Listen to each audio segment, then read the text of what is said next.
भगवान परशुराम के शब्दों को स्मरण कीजिए। जाओ कर्ण, जीवन में एक समय ऐसा आएगा जब तुम्हारे लिए परीक्षा का सबसे बड़ा क्षण होगा।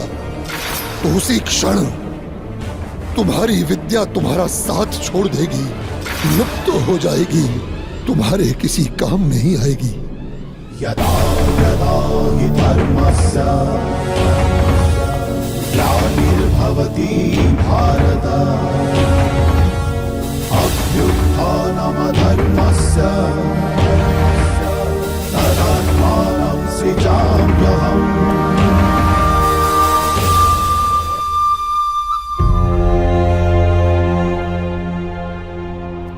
जो विद्या नीति के मार्ग पर चलकर प्राप्त की जाती है, वो संकट के समय में साथ छोड़ देती। ये भगवान परशुराम का श्राप नहीं अंगराज, प्रकृति का नियम है। किंतु मैंने अथक श्रम किए थे विद्या प्राप्त करने के लिए वासुदेव,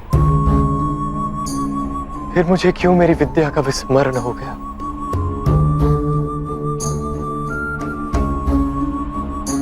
विद्या प्राप्त करने का प्रयत्न आपने क्यों किया था अंगराज?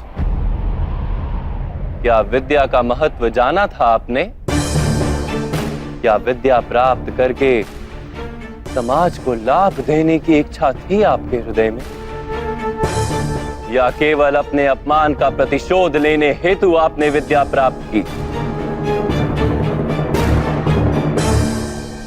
वास्तव में विद्या प्राप्त करने हेतु श्रम की तो आवश्यकता ही नहीं होती, केवल एकाग्रता और समर्पण पर्याप्त है। ज्ञान तो आत्मा का सहज गुण है और आप बुद्धिमान हैं। आप ही बताइए, विद्या ग्रहण करते समय मन एकाग्र क्यों नहीं रहता?